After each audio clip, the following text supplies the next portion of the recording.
Hi, my name is Avery, and this is part 3 of the See What I Can Do project.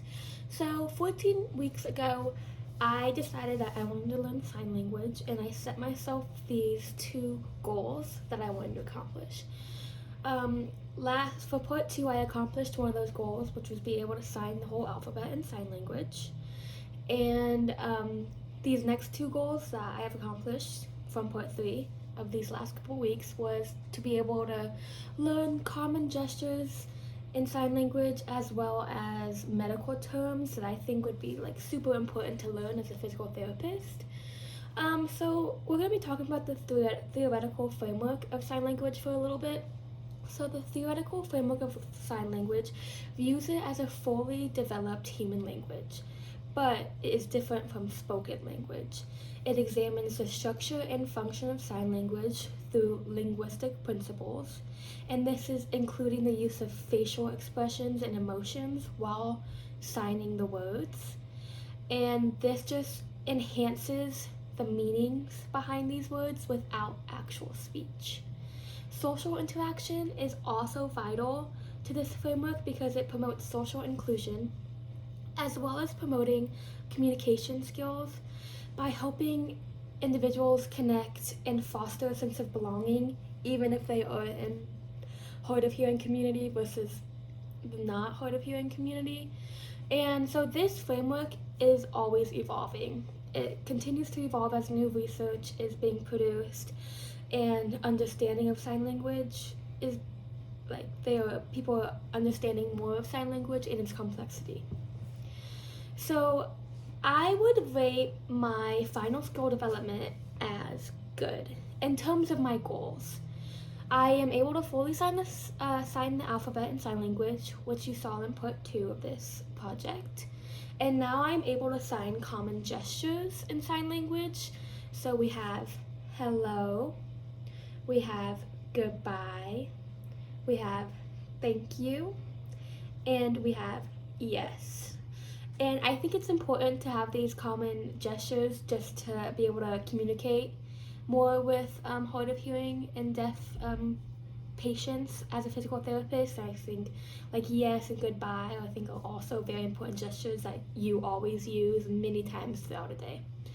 And another goal of mine was to be able to learn medical terms that I think would be important for me to learn as a physical therapist. So there were a lot of medical terms I could pick, but I just to choose just a couple of them, so I wouldn't overwhelm myself with all of the words I would have to learn. So these are some terms. We have wheelchair, we have soar, we have walk, we have hurt,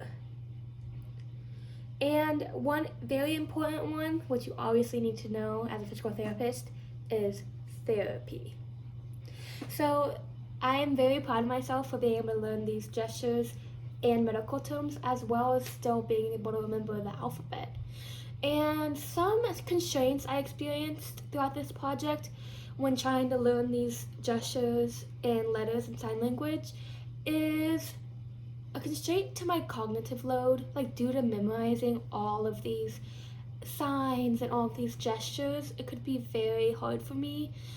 And so that was one very hard one, especially so like I also have to remember to use like my facial expression to convey my meaning, especially when I'm talking to these people. And that is a very important aspect in language, but it was just hard for me to remember doing that while I was practicing my signs. Another constraint I experienced is the physical and mental limitations of practicing sign language.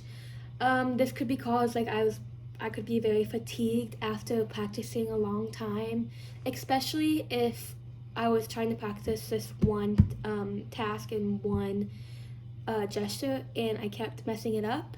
I think that would just put some mental stress onto me and it would cause me to mess up, and this would just cause me to lose more motivation and all of that. So if I were to talk to people who were wanting to learn sign language, I would tell them that these two important teaching points and strategies.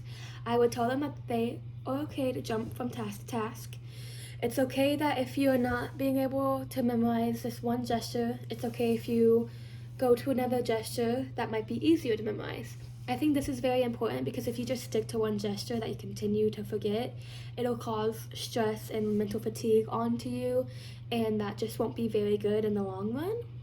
And also, repetition and consistency is very important when learning sign language because it will allow you to better memorize these gestures. And lastly, it's like if you observe someone doing sign while you're trying to practice, that will really help you with your emotions and your facial expressions, which is, as I said, a very important aspect of sign language. So that'll help you remember to do those expressions while you're signing.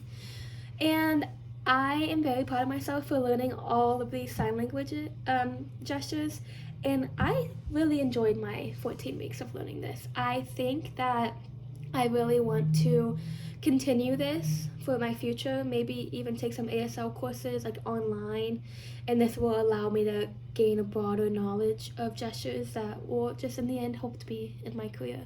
Thank you so much for listening.